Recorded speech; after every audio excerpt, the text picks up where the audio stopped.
1 Samuel, capítulo de número 4. Os irmãos acharam? Vamos lá para o verso de número 12. Verso de número 12 em diante. Diz assim, 1 Samuel 4, de 12 em diante. Naquele mesmo dia, um benjamita correu da linha de batalha até Siló, com as roupas rasgadas e terra na cabeça. Quando ele chegou, Eli estava sentado em sua cadeira ao lado da estrada. Estava preocupado, pois em seu coração temia pela arca de Deus. O homem entrou na cidade, contou o que havia acontecido e a cidade começou a gritar. Eli ouviu os gritos e perguntou: o que significa esse tumulto? O homem correu então para contar tudo a Eli. Eli tinha 98 anos de idade, seus olhos estavam imóveis, ele já não conseguia enxergar. O homem lhe disse: acabei de chegar da linha de batalha, fugi de lá hoje mesmo. E Eli perguntou: o que aconteceu, meu filho? O mensageiro respondeu: Israel fugiu dos filisteus, e houve uma grande matança entre os soldados. Também, os seus 2 filhos, Ofni e Finéias, estão mortos, e a arca de Deus foi tomada. Quando ele mencionou a arca de Deus, ele caiu da cadeira para trás, ao lado do portão, quebrou o pescoço e morreu, pois era velho e pesado. Ele liderou Israel durante 40 anos. A sua nora, mulher de Finéias, estava grávida e perto de dar à luz. Quando ouviu a notícia de que a arca de Deus havia sido tomada, que o seu sogro e o seu marido estavam mortos, entrou em trabalho de parto e deu à luz, mas não resistiu às dores do parto. Enquanto morria, as mulheres que a ajudavam disseram: não se desespere, você teve um menino. Mas ela não respondeu e nem deu atenção. Ela deu ao menino o nome de Icabod e disse: a glória se foi de Israel, porque a arca foi tomada, e por causa da morte do sogro e do marido. E ainda acrescentou: a glória se foi de Israel, pois a arca de Deus foi tomada. Amém? Até aqui, você pode se assentar. Pastor Lediel, que texto pesado é esse que o Senhor está trazendo para pregar aqui num culto de Santa Ceia? Uma palavra que Deus colocou no meu coração, e eu acho que esse ano eu tirei 5 dias de férias e acho que eu já preguei umas 6 vezes, se eu não estou enganado, nesse ano. E eu aproveito o mês de janeiro para sempre mostrar para o rebanho que Deus me confiou, vocês, a importância de nós aproveitarmos os primeiros dias desse ano, traçarmos objetivos claros para a nossa vida, estratégias de como alcançar esses objetivos para que venhamos ser bem-sucedidos até o final do nosso ano e assim continuarmos a nossa vida. Nós precisamos entender que cada dia que nós vivemos, nós estamos construindo um pouco da nossa história. E eu tenho certeza absoluta que ninguém aqui neste lugar deseja ter uma história de derrota. Eu tenho certeza que você, olhando para o fim da família de Eli, que nós lemos aqui, você quer isso bem longe da sua casa. Tenho certeza que você não quer isso na sua parentela. Amém ou não amém? Ninguém quer isso para a sua vida. Por isso que, como pastor, nessa mensagem que eu vou ministrar hoje, eu gostaria de dividir em 2 partes, bem simples, fugiu de todo o protocolo de homilética, né? Não encaixei nada que aprendi no seminário, nos anos que fiquei lá. Às vezes a gente diz que alimentamos o rebanho, né? E talvez esse alimento hoje é uma salada, mas você vai entender no final, tá? Irmãos, primeira parte é um alerta, e a segunda parte, uma proposição, uma proposta para você. Simples assim, uma palavra pastoral, um alerta e uma proposta.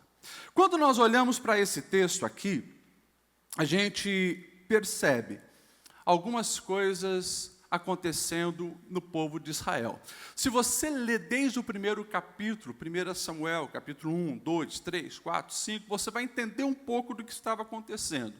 A gente sai ali do período dos juízes, né? E a gente vai saber que Samuel é o último dessa linhagem aí de juiz, onde Deus levantava um homem para libertar o povo, mas infelizmente o povo voltava a pecar, daí Deus se afastava, os inimigos invadiam, destruíam, e Deus foi levantando. Você conhece alguns, você conhece Jair, você conhece Sansão, você conhece Gideão, você conhece algum dos juízes que surgiram. Nós agora estamos aqui diante de um cenário de guerra. Nós temos o povo de Israel em guerra contra os filisteus, aquela briga, né, onde eles viviam em conflito, um ameaçando o outro, tentando vencer o outro, e assim por diante. A gente, olhando lá atrás, nós vamos ver que alguns dos juízes já tinham militado contra os filisteus, e assim por diante, e essa guerra continua, até lá na frente, quando vem o reinado, e você conhece a história de Davi e Golias, que também era filisteu. Enfim, o texto que nós lemos, ele narra a consequência de algumas guerras que surgiram. Nós vamos ter um enfrentamento entre Israel e o povo filisteu, e o povo de Israel sai perdendo. Os filisteus ganham aquela guerra, conseguem matar em torno de uns 4.000 soldados, e quando o povo volta frustrado daquela guerra, frustrado daquela batalha, 4.000 soldados de Israel haviam sido mortos, eles começam a perguntar: o que aconteceu? Aonde nós erramos? É os nossos exércitos que não estavam bem treinados? As nossas espadas não estavam afiadas? O nosso armamento não era pronto para essa guerra? O que aconteceu? De repente eles começam a analisar: olha, eu acho que tem alguma coisa espiritual aí no negócio, por isso que a gente não teve sucesso. Então alguém propõe: vamos resolver isso, é muito simples. Se lembram quando os muros lá de Jericó caíram com Josué? O que estava junto com o povo? A arca. Vamos trazer a arca, vamos pegar a arca que está lá em Siló, vamos levar para essa guerra contra os filisteus e a coisa está resolvida. Simples assim. Eles vão, eles levam então a arca para a guerra.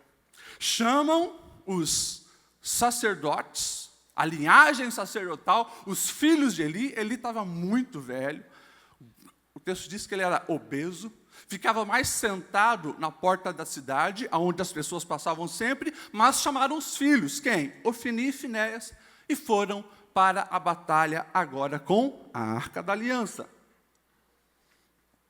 É interessante que a segunda derrota é muito, muito, muito pior do que a primeira. A arca estava lá. Quando a arca, é interessante que, quando a arca chega no povo de Israel para ir para a guerra, o povo faz uma festa. Lá no arraial dos filisteus, que barulho é esse? Ixi, o Deus de Israel agora está no meio deles. Se lembra o que aconteceu lá no Egito? Só que era só a arca, era só a religiosidade, a presença de Deus não estava. A segunda derrota é terrível. Se a primeira foi 4.000 homens ao chão, na segunda foram 30.000 soldados israelitas mortos. E eles saem fugidos, alguns acovardados. E um mensageiro, você viu ali, um homem da tribo de Benjamim, ele consegue chegar na cidade onde estava o profeta e sacerdote Eli. E ali então ele faz a declaração: olha, a arca do Senhor foi roubada. E daí você vê que a tragédia, ela não para por ali. A tragédia continua. Porque a tragédia da guerra aconteceu, vem o mensageiro levando a notícia. Quando ele ouve que a arca do Senhor, que tinha ido para o campo de batalha, foi roubada, ele cai da cadeira, ele morre. A esposa de um dos filhos de Eli, Finéias, que estava grávida, a nora do sacerdote, ela começa a entrar em trabalho de parto, dá à luz a um menino, mas ela já libera um nome maldito. Icabode. Acabou. Foi-se a glória de Deus, acabou-se a glória de Deus, e ela também morre ao ouvir que o sogro estava morto, o marido estava morto, o cunhado estava morto, e a arca da aliança havia sido levada embora.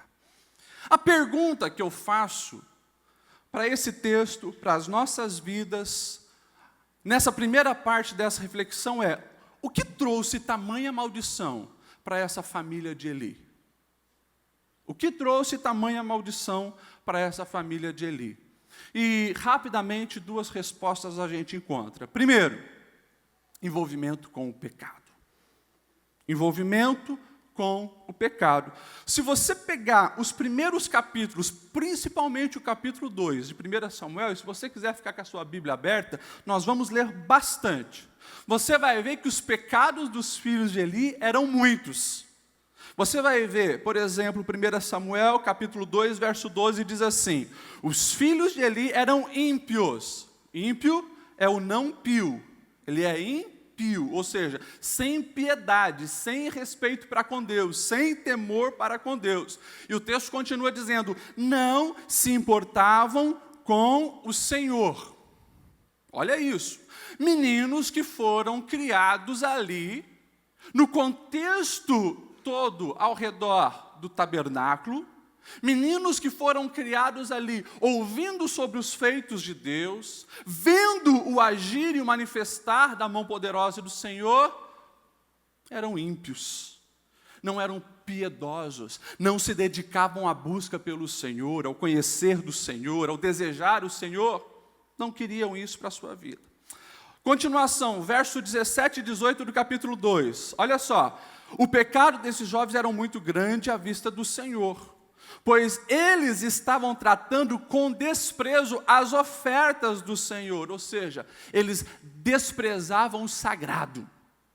Literalmente, a gente sabia que naquele tempo se fazia as ofertas sacrificiais, para que aplacasse a ira de Deus sobre o povo, as pessoas traziam seus alimentos, era mandamento que uma parte iria para os sacerdotes, mas muito antes daquilo ser oferecido ao Senhor da maneira certa, eles já estavam tomando posse daquilo, abusando da bondade do povo, eles desprezavam o sagrado. O que mais que eles faziam? Verso 22 diz: Eli, já bem idoso, ficou sabendo o que seus filhos faziam e todo Israel, que eles se deitavam com as mulheres que serviam junto à entrada do encontro, ou seja, eles eram adúlteros e eram promíscuos. Adúlteros e promíscuos. E o verso 24 diz assim: Eli falando com seus filhos: meus filhos, não é bom que vocês estejam fazendo essas coisas. Se um homem pecar contra outro homem, os juízes poderão intervir, mas se pecar contra o Senhor Deus, quem intercederá por ele? Olha só a consequência: seus filhos, contudo, não deram atenção à repreensão do seu pai. Eles eram desobedientes, desonravam os seus pais. Ímpios desprezavam os sagrados, adúlteros, promíscuos e desonravam os seus pais. O nome disso, segundo a Bíblia, é pecado. Uma palavra que nós não gostamos de usar muito hoje, pecado. A gente diz: eu dei um deslize. A gente diz: foi um errinho. O nome disso é pecado. Quem comete pecado colhe a consequência do pecado, e você sabe. Você sabe qual é o salário do pecado, é isso aqui. Como pastor, eu preciso deixar bem claro para os irmãos, que o Senhor, desde o início, você vai ver que depois do decálogo, antes de Moisés ali morrer, depois que ele passa todas as instruções que ele recebeu do Senhor, lá em Deuteronômio capítulo 30, verso 15, ele vai deixar: vejam hoje, povo, porque eu ponho diante de vocês a prosperidade e a vida, mas também a morte e a destruição. Pois hoje lhe ordeno que amem o Senhor, o seu Deus, andem nos seus caminhos, guardem os seus mandamentos, decretos, ordenanças, então vocês terão vida, aumentarão em número. O Senhor, o seu Deus, abençoará na terra que vocês estão entrando para dela tomar posse. Por outro lado, se todavia o seu coração se desviar e vocês não forem obedientes, prostrando-se diante de ídolos, adorando-os, eu vos declaro que vocês serão destruídos. Irmãos, 3.000 anos se passaram, 3.500 anos se passaram. A situação hoje, 2018, permanece a mesma. Por isso, uma palavra inicial de alerta. Se envolveu com o pecado, vai colher as consequências do pecado. Morte, tristeza, angústia, frustração e assim por diante. Essa é a lógica. Às vezes nós olhamos para os filhos de Eli e dizemos, não, mas os caras realmente mereciam. Não, onde já se viu? Os camaradas, né, eles desprezavam ali as ofertas sagradas. Eles eram ímpios, né, eles não tinham temor do Senhor. E será que muitas vezes nós não nos encaixamos nisso? Nós não nos acostumamos com o sagrado? Nós batemos cartão na AD Blue, mas o nosso coração já não arde pelo Senhor como deveria. A gente não busca o Senhor como deveria. A gente vai empurrando com a barriga. A gente não levanta a mão para adorar. A gente não canta de coração. A gente vai no mecânico. Isso é se acostumar com o sagrado. Você se envolve sexualmente antes do seu casamento, é pecado. Por mais que tenha um monte de igreja aí dizendo, não, se ama, o casal de namorado não tem problema. Fala mal de liderança, fala mal de pastor, fala mal do irmão, calunia todo mundo, briga em família, arruma confusão. Você acha que isso não é pecado? Pecado é pecado. E a consequência do pecado é a morte. Todos os dias nós vamos ser tentados. As tentações batem à nossa porta todos os dias para nós ceder ao erro, para nós guardarmos rancor, amargura, para nós liberarmos palavras malditas sobre as pessoas, para nós olharmos para um homem, para uma mulher, para quem quer que seja, de uma maneira cobiçosa. Está ali, a tentação está ali. Ou do outro lado, pessoas que gostam de provocar os outros, seja sexualmente ou não, que vivemos uma geração onde muitos perderam o temor, e às vezes tem demais para o lado das mulheres, né? Mas vestem roupas que parecem prostitutas. Mas porque é moda, tenta viver dessa maneira conforme o mundo. Pecado é pecado. Não estou falando para usar saião, mas eu estou dizendo que tudo aquilo que é impuro, que é imoral, que provoca o sexo oposto, que tem intenções erradas no coração, é pecado. E tem consequências. Tiago ele vai dizer sobre isso. Capítulo 1, verso 15 diz, cada um, porém, é tentado pelo próprio mau desejo, sendo por este arrastado e seduzido, então este desejo, tendo concedido, dá luz ao pecado, e o pecado, após ter sido consumado, ele gera a morte. Olha só o que diz a versão da mensagem, diz assim, se nós cedermos aos impulsos errados, logo o pecado mostrará a sua cara. Quando o pecado toma conta da situação, o resultado é a morte. Irmãos, a tentação vai estar ali, diariamente batendo. Mas pastor Lediel, escute pastor Lediel, escute. Eu vivo uma vida sagrada praticamente todos os dias. É só naquele diazinho da semana que eu de vez em quando lá, na roda dos amigos, né? Eu falo umas coisas que não deve e tal. Pastor Lediel, eu passo o mês inteiro me consagrando, vou na igreja e tal, mas tem um dia por mês que a gente às vezes extrapola. Pastor Lediel, é só essa área da minha vida que não está ok. Né? Eu estou dizimando, eu estou ofertando, estou vindo no culto, eu levanto a mão, eu bato palma, eu canto, é só aquele problema lá no casamento, sabe? Aquela amante que eu arrumei e tal. Pastor Lediel, é só o problema da pornografia. Não, é só aqueles videozinhos lá no WhatsApp, mas nada mais. Ei, olha o que Eclesiastes capítulo 10, verso 1 diz. Assim como a mosca morta produz mau cheiro e estraga o perfume, também um pouco de insensatez pesa mais que sabedoria e honra. Ou seja, o que o sábio estava falando há 3.000 anos atrás, Salomão? no perfume, que era muito caro na antiguidade. Cai uma mosca ali, ela vai apodrecer, aquele perfume vai estragar. A nossa vida, ela precisa ser consagrada ao Senhor na sua totalidade. Não, se ficar um pouquinho ali, já não serve. Você está bebendo uma água mineral, de repente você para ler a garrafa. De repente você vê, esta água, 90% da garrafa foi extraída da fonte tal, água pura, mineral. 10% veio do esgoto. Você continuaria bebendo? Na hora você ia parar e cuspir o que tinha bebido. Você não aceita uma coisa que não é totalmente pura, você acha que o Senhor, quando olha para a sua vida, como que Ele quer te ver? Totalmente dedicado, voltado para Ele de todo o teu coração. Então, primeira coisa que eu quero deixar para os irmãos, cuidado com o envolvimento com o pecado.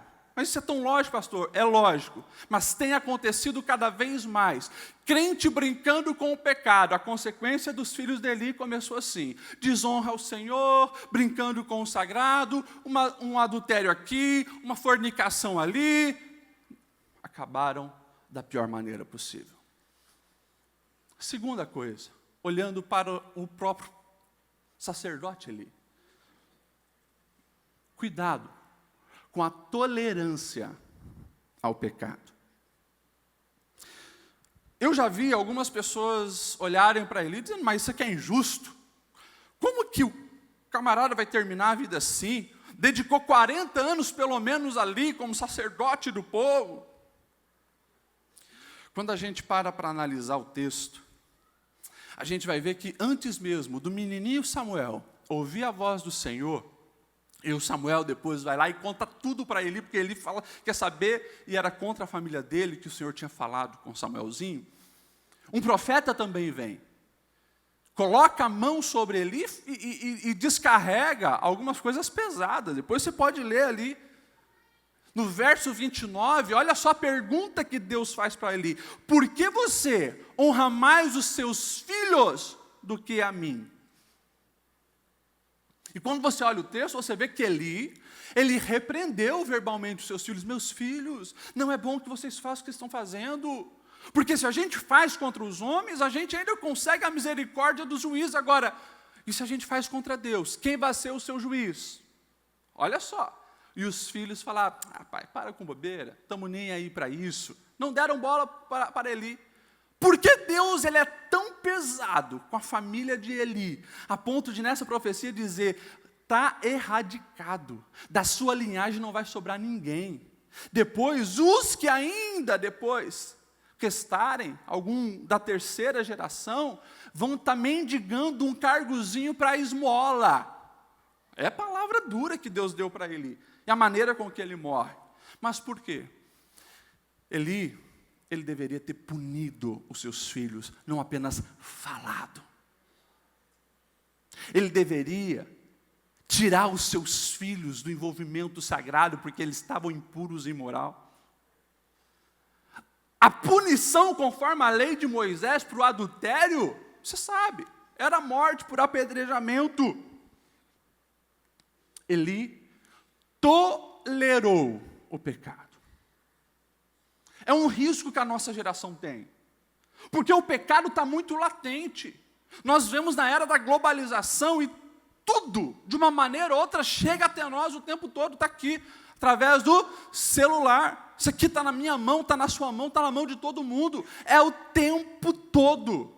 Você recebendo, vendo no Facebook, assistindo nas séries, seja o que for, o pecado sendo pregado como algo bom, sem consequência, como se fosse tudo maravilhoso. Não é. Basta você olhar para a vida prática. E muitas vezes nós estamos tolerando o pecado. Às vezes não é nós que estamos praticando, mas a gente já também não repudia quem faz. A gente acoberta, a gente passa a mão. A gente não é tão ruim assim, né?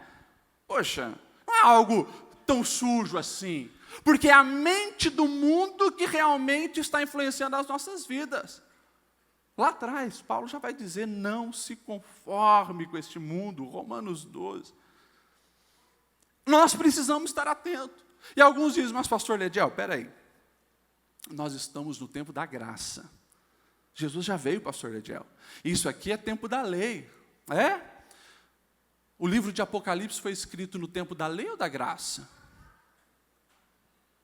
Da graça. Vê a carta que o próprio Senhor manifesto manda de recado à igreja de Tiatira. Apocalipse 2:20. Olha só o que diz. No entanto, contra você eu tenho isto. Você tolera Jezabel. Aquela mulher que se diz profetiza. Com seus ensinos ela induz os meus servos à imoralidade sexual e a comerem alimentos sacrificados a ídolo.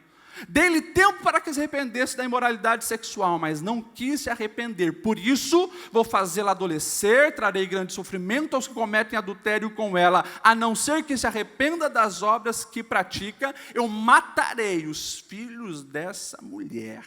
Então todas as igrejas saberão que eu sou aquele que sonda mente e coração e retribui a cada um de vocês de acordo com as suas obras. Isso aqui é palavra no Novo Testamento. Então cuida com essa questão, é tempo da graça, porque essa graça que não coloca uma responsabilidade no seu coração, não aumenta o temor de Deus na sua vida e te faz afastar do pecado, isso não é graça, isso é desgraça, e vai desgraçar a sua vida. Cuida com essa questão, é graça. Deus sim manifestou a sua graça. Jesus veio. Se nós aceitarmos, não tem sacrifício que a gente possa fazer para compensar. Mas ao receber a graça, ela transforma, ela muda, ela me faz caminhar no caminho certo. Cuidado com essa questão. Não tem como a gente entrar nesse texto de Apocalipse, mas quando você vai ver, né, esse tolerar Jezabel, uma mulher que não era a rainha de fora, era a rainha de Israel, junto com Acabe. Ou seja, muitas vezes o mal vem de dentro.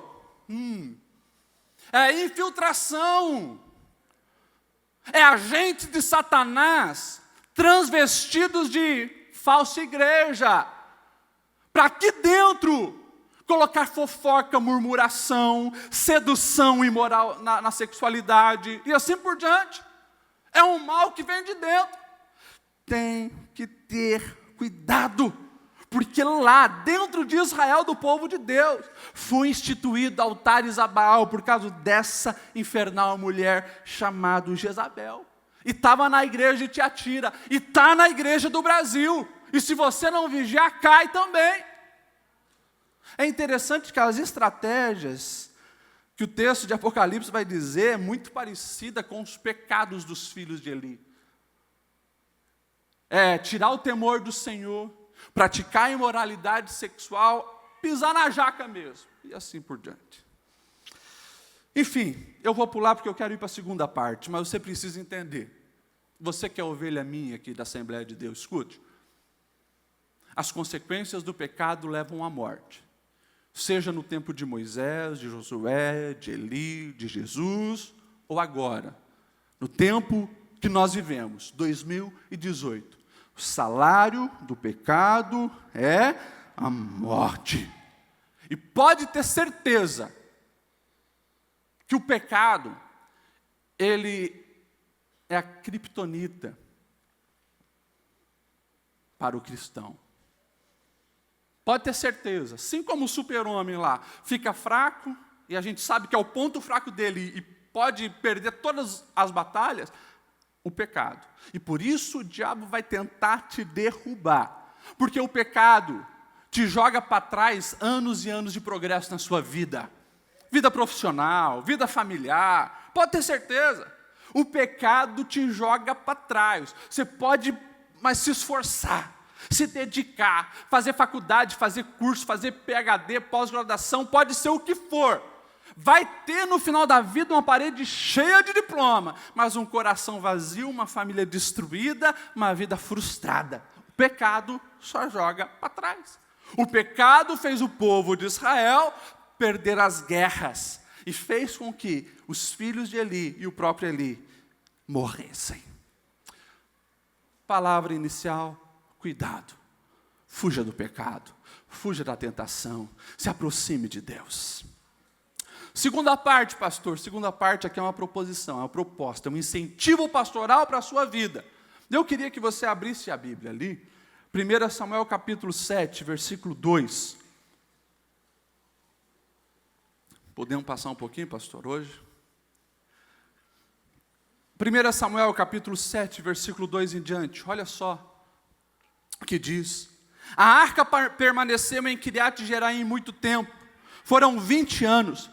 Todo o povo de Israel buscava o Senhor com súplicas. E Samuel disse a toda a nação de Israel: se vocês querem voltar-se para o Senhor de todo o coração, livrem-se então dos deuses estrangeiros, das imagens de Astarote, consagrem ao Senhor e prestem culto somente a Ele, e Ele os libertará das mãos dos filisteus. Assim, os israelitas se livraram dos baalins, dos postes sagrados, começaram a prestar culto somente ao Senhor. E Samuel prosseguiu: reúnam todo Israel em Mispá, e eu intercederei ao Senhor a favor de vocês. Quando eles se reuniram em Mispá, tiraram água, a derramaram perante o Senhor, e naquele dia jejuaram e disseram: temos pecado contra o Senhor. Foi em Mispá que Samuel liderou os israelitas como juiz. Quando os filisteus souberam que os israelitas estavam reunidos em Mispá, os governantes dos filisteus saíram para atacá-los. Quando os israelitas souberam disso, ficaram com medo e disseram a Samuel: não pare de clamar por nós ao Senhor, o nosso Deus, para que nos salve das mãos dos filisteus. Então Samuel pegou um cordeiro ainda não desmamado, ofereceu inteiro como holocausto ao Senhor. Ele clamou ao Senhor em favor de Israel, e o Senhor respondeu. Enquanto Samuel oferecia o holocausto, os filisteus se aproximaram para combater Israel naquele dia. Porém o Senhor trovejou com fortíssimo estrondo contra os filisteus e o colocou em pânico. Foram todos derrotados por Israel. Os soldados de Israel saíram de Mispá e perseguiram os filisteus até um lugar abaixo de Bet-car, matando-os pelo caminho. Então Samuel pegou uma pedra e a ergueu em Mispá e deu-lhe o nome de Ebenezer, dizendo: até aqui o Senhor nos ajudou. Verso 13, assim os filisteus foram dominados e não voltaram a invadir o território de Israel. A mão do Senhor esteve com os filisteus contra os filisteus durante toda a vida de Samuel. As cidades dos filisteus haviam conquistados foram devolvidas, desde Ecrom até Gate. Israel libertou os territórios ao redor delas do poder dos filisteus. Houve paz entre Israel e os amorreus. Irmãos, de novo aqui, um caminho é escolhido e ele vai levar em algum lugar. Os filhos de Eli escolheram um caminho, o tempo passou, mas chegou em algum lugar. Escolheram o caminho errado, chegaram no lugar errado. Nós temos um menino que é criado ali junto com esses, mas ele escolhe um caminho diferente. O menino Samuel. Primeira coisa que eu gostaria de falar era sobre esse menino, Samuel. Irmãos, esse menino, e o texto todo você vai ver, ele sendo comparado com os filhos de Eli. Os filhos de Eli faziam isso, mas o jovem Samuel, ele estava perante o Senhor. Você vai ver o tempo todo. Por exemplo, no capítulo 4, 19 ao 21, Samuel crescia, o Senhor estava com ele, fazia tudo que a palavra do Senhor mandava. É assim, você vai ver o tempo todo essa questão na vida de Samuel. Samuel, ele escolhe o caminho da obediência, o caminho da consagração, o caminho da oração, o caminho de honrar pai e mãe.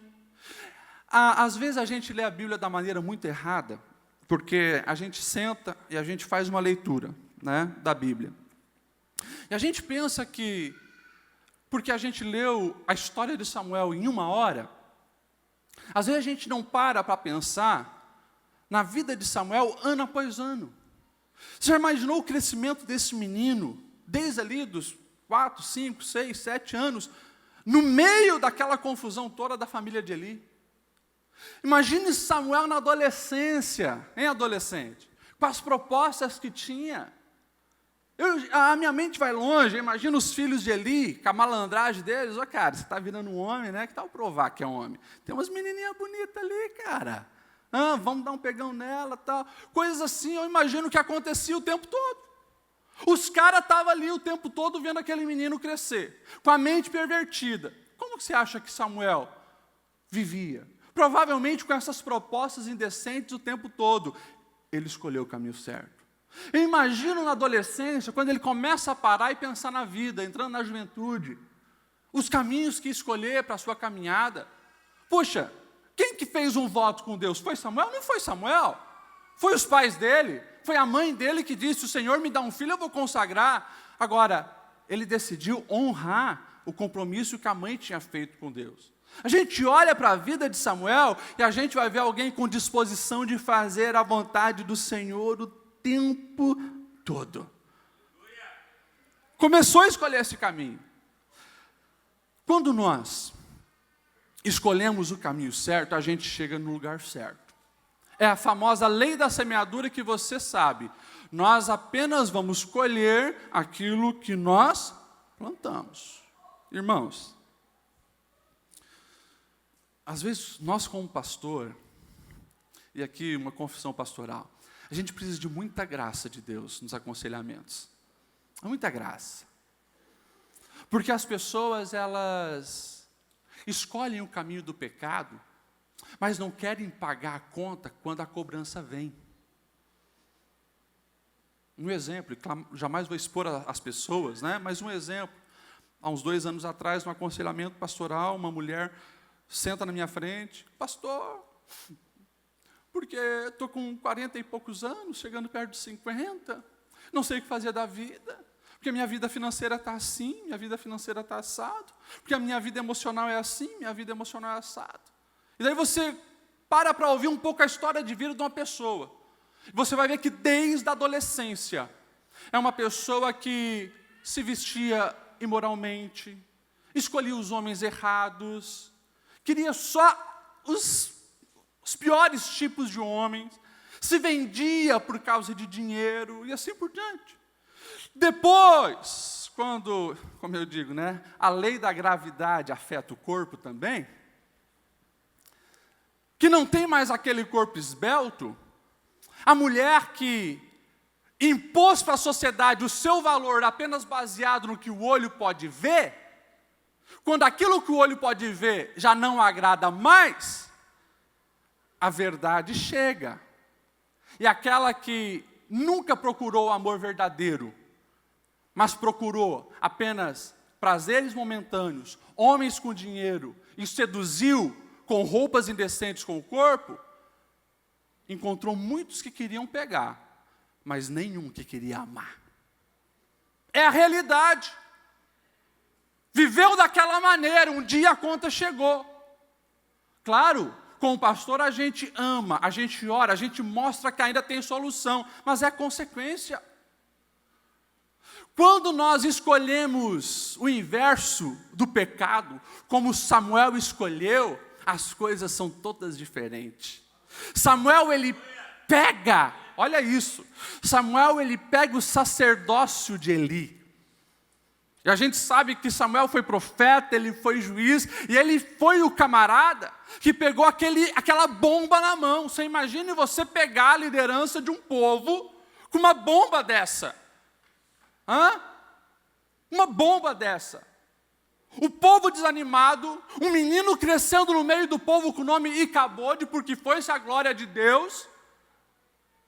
O povo todo sem saber para onde ir, vendo a maldição de Deus afetar até o sacerdote e a sua família, que era para ser o referencial, a situação estava feia. Mas Samuel conhecia o caminho. Mesmo em meio à crise, ele sabia que se alicerçasse na obediência da palavra, dos ensinos do Senhor, a coisa podia mudar. E é isso que ele começa a fazer, ensinar os caminhos de Deus para o povo. Dá uma olhada ali, versículo 3, do capítulo que nós lemos. Capítulo 7 e o versículo 3 diz assim: E Samuel disse a toda a nação de Israel: se vocês querem voltar-se para o Senhor de todo o coração, Livrem-se então dos deuses estrangeiros, das imagens, consagre ao Senhor e preste culto somente a eles. Eu amo quando a Bíblia, e não é uma, duas, é centenas de vezes, usa essa expressão: servir ao Senhor ou voltar-se ao Senhor de todo o coração. Fala da fonte da vida no Antigo Testamento. Fala da onde flui as nossas escolhas, valores, princípios e assim por diante. Por isso que lá atrás Salomão vai dizer, Provérbios 4, sobre tudo o que deve guardar, guarda o teu coração, porque dele procede as saídas da vida. Quando nós olhamos um ano inteiro na nossa frente, como nós estamos agora, mês de janeiro, ano de 2018, todo pela frente. Quando nós tomamos essa decisão, mesmo em meio ao caos, de servir ao Senhor de todo, não é metade, nem 2/3, de todo o nosso coração, você pode ter certeza que a bênção começa a ser manifesta na nossa vida. Mas cuida da fonte, cuida do teu coração, cuida da tua mentalidade, cuida daquilo que entra, e eu tenho falado aqui toda semana talvez, né? Aqui e aqui, é por onde entra as imagens, as informações na tua vida, é o que geram as tuas convicções. Por trás de toda ação tem uma convicção, isso aí é o básico, o beabá da psicologia. Por trás de toda ação tem uma convicção, tem um entendimento, a pessoa faz aquilo porque ela acredita em alguma coisa, tem uma crença por trás. Cuida com o que você crê. Porque para se poluir um rio inteiro, basta ir na fonte e poluir a fonte. E é o que o diabo tem feito. Então cuida com o que você assiste, cuida com o que você acessa, cuida com quem você anda, cuida com quem você conversa, cuida com seus diálogos, cuida. Porque isso pode estar impedindo de você servir ao Senhor de todo o coração. Quando você serve ao Senhor de todo o coração, as bênçãos começam a chegar. Olha o verso 4. Assim, Samuel falou, busque de todo o coração, se afaste dos deuses. O texto diz assim: os israelitas se livraram dos balaíns, dos postes sagrados e começaram a prestar culto somente, exclusivamente ao Senhor. Irmãos, é a lógica da palavra do Senhor. Toda manifestação divina, toda intervenção maravilhosa do Senhor, toda prosperidade dada por Deus é precedida de obediência. Ponto final. A desobediência traz desgraça, a obediência traz a bênção. E ponto final. O povo, eles creram na palavra de Samuel, consequentemente, mudaram o chip, né, na nossa linguagem, mudaram a memória, começaram a agir da maneira certa, viram que realmente tinha sim Balaim escondido nas casas, tinha imagem de Astarote lá que precisava ser destruída, começaram a fazer uma limpa, prestar cultos somente a Deus. Depois, eles tiveram atitudes de arrependimento. Olha o verso 6. Quando se reuniram em Mispá, tiraram água, derramaram perante o Senhor. Naquele dia, olha o que eles fizeram, que é uma coisa que muita gente perdeu. Tem gente que está na guerra, tem gente que está na batalha com os inimigos e não pratica isso. Jejum. Naquele dia, jejuaram. Irmãos, volte a jejuar. Você tem perdido muitas guerras para o inferno porque não mais jejua.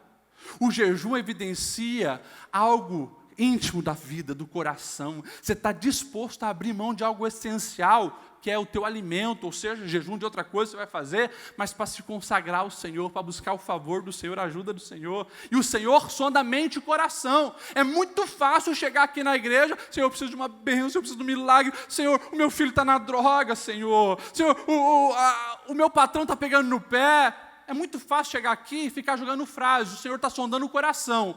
Quem realmente quer, vai para o pó, vai chorar, vai se arrepender, vai buscar e vai jejuar. O jejum é uma evidência pública, é uma evidência grande, forte, de que você realmente precisa da intervenção do Senhor. E o povo, o que eles fez? Jejuaram e disseram, olha isso: temos pecado contra o Senhor. Caminho do arrependimento não é busca por justificativa. Senhor, eu pequei porque tu sabe, né? Senhor, eu adulterei porque a minha esposa, você sabe, está fria sexualmente. Pastor, Senhor, eu menti porque você sabe que eu tinha que dar aquela mentirinha assim para me livrar, porque senão eu não ia ganhar aqui. É pecado. E precisa ter arrependimento. Arrependimento é conversão. Está indo na direção da morte, meu amigo, opa! Não é só dizer, eu me arrependo. Aqui, ó, é quebrar a balainha, é ter atitude, é voltar-se para o caminho certo, é voltar-se para o Senhor. Isso é arrependimento, isso é conversão. E depois, já passei do horário, confiança no Senhor. Daí eles se reuniram, os filisteus souberam, opa, 20 anos depois, o povo está reunindo-se para buscar o Senhor novamente. É interessante, eu nem tive tempo de falar nisso, né? Eu falei da primeira parte, quando a arca é tirada. A arca é tirada pelos filisteus. Passa nas principais cidades do povo, lá dos filisteus. No primeiro dia que estava lá, com Deus Dagon, no templo de Dagon, Dagon cai por terra. No outro dia, está caído e está com os braços. Começa a surgir tumores no povo. Um monte de coisa acontece. A arca, ela tem que ser devolvida para o povo de Israel. E fica 20 anos. Agora nós temos um sacerdote grande, um Samuel, né, já adulto, maduro. E ele começa então a chamar o povo para esse arrependimento. E é interessante que daí agora o povo começa a se reunir, começa a buscar o Senhor, começa a se consagrar. Os filisteus ouvem e o que eles falam? Vamos de novo pegar esses caras, vão para a guerra. Só que agora o povo tinha obedecido. Só que agora o povo não estava envolvido com pecado. O povo não estava com uma religiosidade barata, mas estava com uma espiritualidade plena. Agora estava tudo ajustado. O resultado é o desbaratamento do povo filisteu. Irmãos, é interessante que, assim como as derrotas foram resultado da desobediência, as vitórias também são resultado da desobediência. E para a gente finalizar, eu gosto dessa parte. O verso 12 diz assim, ó: então Samuel pegou uma pedra, ergueu entre Mispa e Sem, e deu-lhe o nome de Ebenezer, dizendo: até aqui nos ajudou o Senhor. Vencer os inimigos, derrotar os filisteus, a gente vai fazer um memorial, para que vocês não esqueçam que quem nos dá a vitória é o Senhor. Nós vamos fazer um memorial, para que vocês entendam que o nosso Deus, Ele nos dá a oportunidade de reverter a situação diante dos nossos inimigos, quando nós somos obedientes. E ali, então, chamou Ebenezer. Os dois últimos versículos vai falar que os filisteus foram dominados, tiveram que devolver as cidades, e a bênção do Senhor foi manifesta na vida de Israel. Para a gente finalizar, eu não sei de onde surgiu essa expressão, que a gente precisa colocar uma pedra, né? Às vezes a gente usa essa expressão, coloca uma pedra em cima disso, coloca uma pedra em cima daquilo, ou seja, esqueça isso, já supera isso, vença isso, bota uma pedra no teu passado, mulher, homem, esqueça isso. Eu não sei se veio daqui, acredito que pode ser, é uma das sugestões. Agora, a nossa vida é isso aqui, a gente escolhe entre Icabode ou Ebenezer. Ebenezer. Ou a gente escolhe o caminho de morte, de maldição, através da desobediência, ou se nós queremos ter uma vitória sobre os nossos adversários, porque é tempo de lutar pelos fundamentos da nossa fé. E a gente começa a ganhar através da obediência à palavra de Deus, ou, infelizmente, nós vamos viver um Icabode. Se coloque em pé. Eu finalizo perguntando para você: qual o fim que você escolhe? Qual o fim que você escolhe? Você escolhe Icabode ou você escolhe Ebenezer? É Ebenezer. Só que para escolher Ebenezer, é de todo o coração. Amanhã é segunda. Vai ter proposta do adversário. Vai ter tentação. Vai ter caminhos que levam à morte, só que essas placas não estão dizendo que ali é caminho de morte. São muito atraentes, luminosas, oferecem sucesso, prazer, as delícias do mundo. Mas o fim é amargo como o fel. A proposta do Senhor exige renúncia, exige remar contra a correnteza, exige muitas vezes ser ridicularizado. Só que esse caminho é o que leva à paz, à alegria, ao sucesso. Todas as histórias da Bíblia, elas vão deixar isso bem claro para você. Você está diante de caminhos. Escolha a vida e não a maldição. Pastor Nilton estará orando com a igreja. Meus queridos, você ouviu uma palavra profunda. Uma palavra que nos leva à reflexão. Uma palavra que nos leva a ver que caminho nós estamos andando. Nós estamos trilhando o caminho de vida ou caminho de morte? O caminho que você está caminhando é caminho que vai te levar à alegria, vitória, bênçãos e ao céu?